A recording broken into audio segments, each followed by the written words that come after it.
ধারাবাহিকের শুরুতেই দেখা যায় তানিয়া আর অনিরুদ্ধ গার্ডেনে বেশ চিল মোডে খেলছে।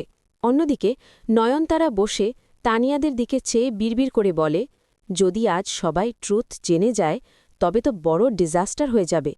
আমি ভাবতেই পারিনি এমন হরেবল সিচুয়েশন ফেস করতে হবে। পাশ থেকে বান্টি ফোড়ন কেটে বলে, ম্যাডাম, এই জন্যই বলে থিঙ্ক বিফোর ইউ অ্যাক্ট, করার আগে ভাবা উচিত ছিল।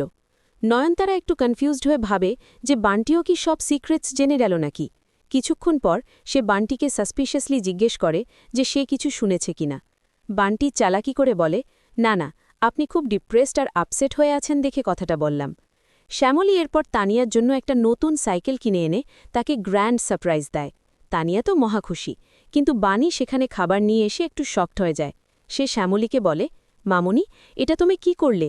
সাইকেলটা তো বেশ এক্সপেন্সিভ মনে হচ্ছে, অযথা কেন টাকা ওয়েস্ট করলে? শ্যামলী তাকে কনভিন্স করে বলে, টাকা আজ আছে কাল নেই, ওটা কোনো ম্যাটার না, কিন্তু আমার নাতনির এই ইনোসেন্ট স্মাইল আর ফিরে আসবে না। আমি আমার কানের দুল সেল করে আর কিছু পার্সোনাল সেভিংস দিয়ে এটা কিনেছি। এদিকে নয়নতারা তার ইভিল প্ল্যান অনুযায়ী বান্টিকে পাঠায় সাইকেলের ব্রেকটা ফেল করে দেওয়ার জন্য। তানিয়া সাইকেল চালানো শুরু করতেই ব্রেক না থাকায় সে কন্ট্রোল হারিয়ে সরাসরি অনিরুদ্ধ আর বাণীর ওপর গিয়ে পড়ে। এমনকি সাইকেলের ধাক্কায় নয়নতারা আর বান্টি কাদার মধ্যে আছাড় খায়। তানিয়া হাসতে থাকলেও অনিরুদ্ধ তাকে ব্লেম করে কেন সে ব্রেক ধরেনি। তানিয়া অসহায় হয়ে বলে সে ব্রেক ধরেছিল, কিন্তু সেটা প্রপারলি ওয়ার্ক করেনি। অন্যদিকে রাস্তায় অন্তরা আর আর্য কথা বলছিল, এমন সময় তাপস এসে তাদের ক্যাচ করে ফেলে। তাপস আর্যকে ফিজিক্যালি অ্যাটাক করতে শুরু করে। অন্তরা নিজেকে আর কন্ট্রোল করতে পারে না। সে বলে, নিজের সন্তান কষ্ট পেলে প্যারেন্টসদের কেমন লাগে সেটা আজ তোমাকে দেখাবো, বলেই সে ব্লেড দিয়ে নিজের হাতের শিরা কেটে ফেলে। সিচুয়েশন একদম আউট অফ কন্ট্রোল হয়ে যায়।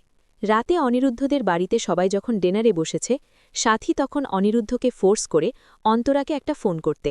তাপস খুব নার্ভাস হয়ে যায়, কারণ অন্তরার ফোনটা সে নিজের পকেটেই রেখেছিল। অনিরুদ্ধ ফোন করতেই তাপসের পকেটের রিং বেজে ওঠে, আর তাপস খুব ক্লেভারলি ড্রামা করে বলে, আরে, ফোন অন্য কাউকে করলে কিন্তু আমার ফোনে কানেক্ট হলো। অনিরুদ্ধ মনে মনে ভাবে যে তাপসের এই ফেক বিহেভিয়ার সে আর সহ্য করতে পারছে না।